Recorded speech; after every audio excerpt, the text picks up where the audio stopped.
मेरे दोस्तों स्वागत है आपका आज के एक नए वीडियो में जिसमें हम लेके आए हैं best laptop for engineering. So engineering में लैपटॉप की रिक्वायरमेंट सबसे पहले है कि नहीं उसके ऊपर आंसर दे दूं तो मेरे ख्याल से आपको एक लैपटॉप तो होना ही चाहिए। इसकी ज़रूरत काफ़ी ज़्यादा होगी। भले ही आप कंप्यूटर में हो, मैकेनिकल में हो या फिर इलेक्ट्रॉनिक में हो, आपको प्रोजेक्ट करने होंगे, आपको प्रेजेंटेशंस आएंगे, आपको काफ़ी सारे डॉक्यूमेंट्स बनाने होंगे। सो इसीलिए एक लैपटॉप की रिक्वायरमेंट ज़रूर से होगी ही होगी। सो यहाँ पे मैं आपको सिर्फ बेसिक कॉन्फ़िगरेशन, बेसिक आइडिया देने वाला हूँ कि आपके लैपटॉप में इतनी थिंग्स तो होनी ही चाहिए। इसके अलावा नहीं हो तो चलेगा बट इतनी तो मिनिमम रखनी चाहिए।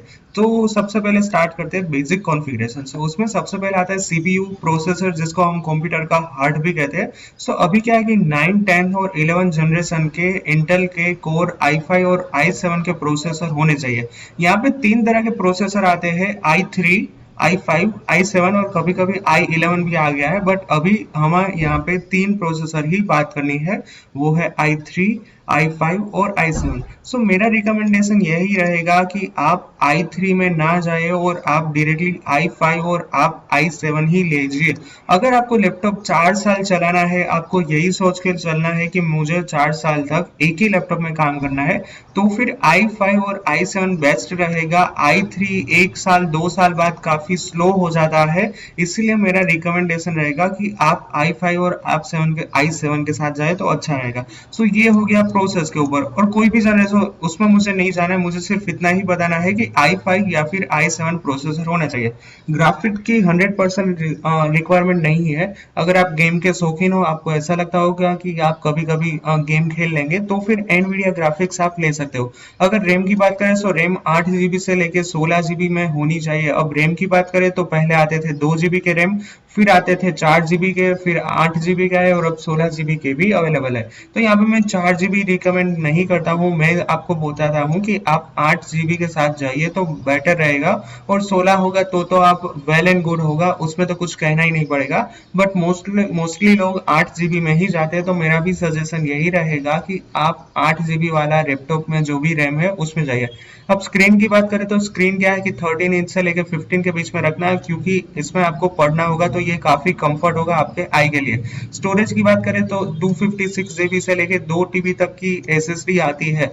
अब स्टोरेज के बारे में मैं स्पेसिफिकली, ये आपको देख रहे हो, ये स्पेशल स्टोरेज का ही है, इसके ऊपर मैं आगे चल के समझाने वाला हूँ। ठीक है, ये है स्टोरेज।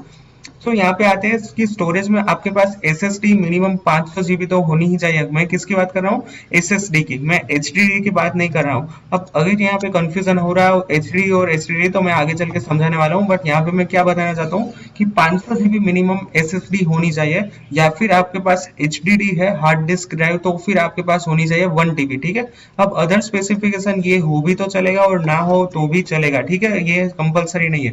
अब जो भी कोडिंग करते होंगे ना, उसको बैकलाइट होगी तो काफी अच्छा रहेगा।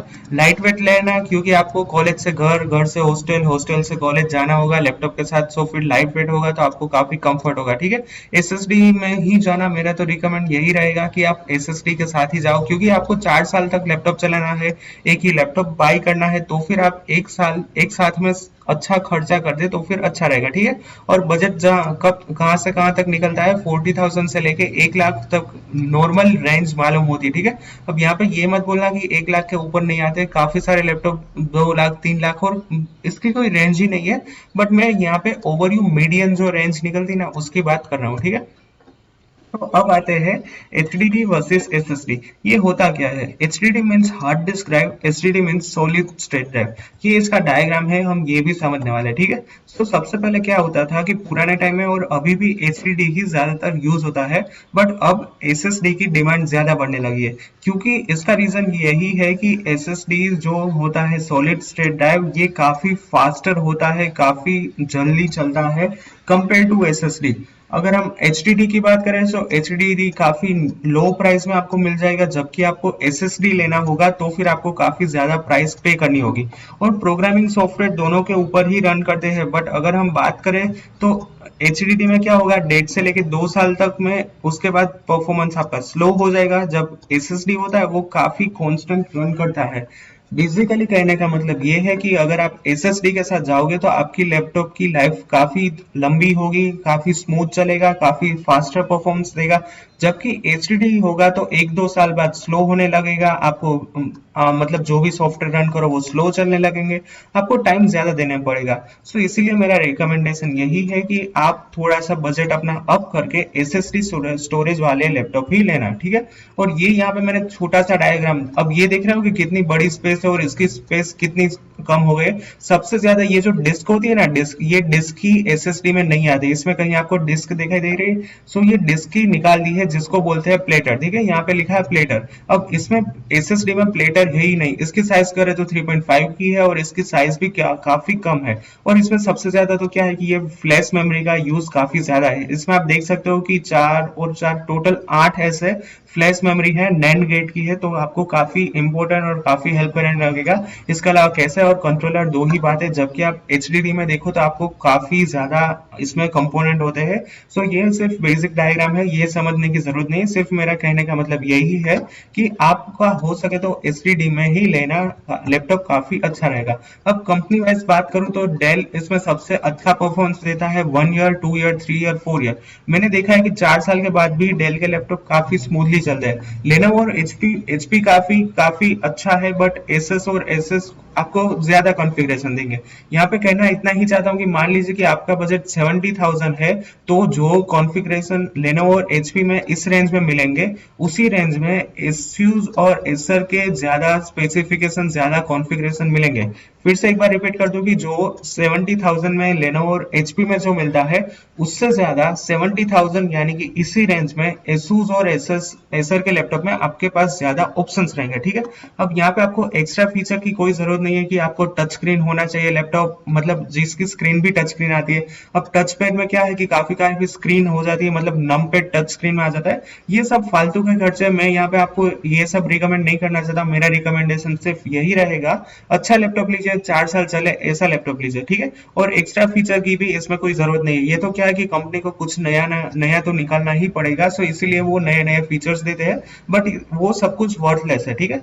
अब बात करते हैं, मैं थोड़े से आपको रिकमेंड भी देना चाहता हूँ। HP 15 10th जनरेशन, ये यहाँ पे सारे रिकमेंडेशन है। इसकी प्राइस होती है स्टार्टिंग 58,540 अमेजोन से। दूसरा है लेनोवो थिंकपैड E14। अब थिंकपैड की सीरीज काफी फेमस हो चुकी है, काफी लंबे टाइम से चल रही है थिंकपैड की सीरीज।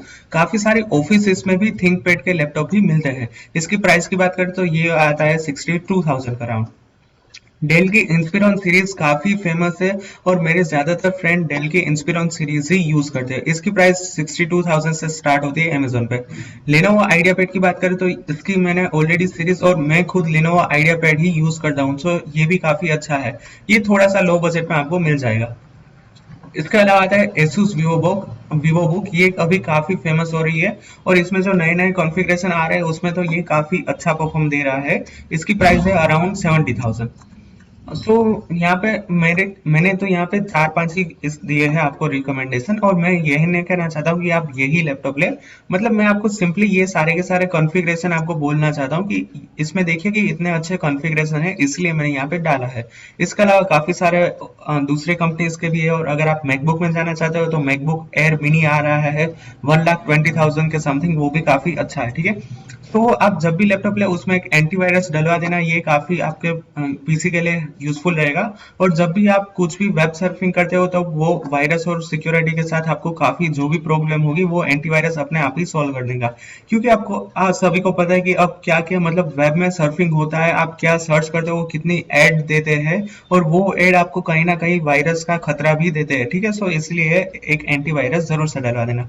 सो आज का वीडियो केवल इतना ही। अगर वीडियो रिलेटेड कुछ भी क्वेश्चन हो कि कौन सा लैपटॉप अच्छा है, ये लूं कि ये ना लूं, तो ये सारे के सारे क्वेश्चंस आप नीचे कमेंट में जरूर से डाल देना, ठीक है। अगर आपको मेरे लायक कुछ भी क्वेरी हो तो मैंने मेरे सारे सोशल मीडिया प्लगइन नीचे डिस्क्रिप्शन में दे दिए हैं। आप मुझे इंस्टाग्राम में भी अपने सवाल पूछ सकते हो, इंस्टाग्राम में भी डीएम कर सकते हो। And as always, like my video. If you have any doubt, then ask me in the comment section or personally ask me. Do share this video with your friend, and if you're new to my channel, then subscribe my channel and press the bell icon for the latest notification. Thank you very much.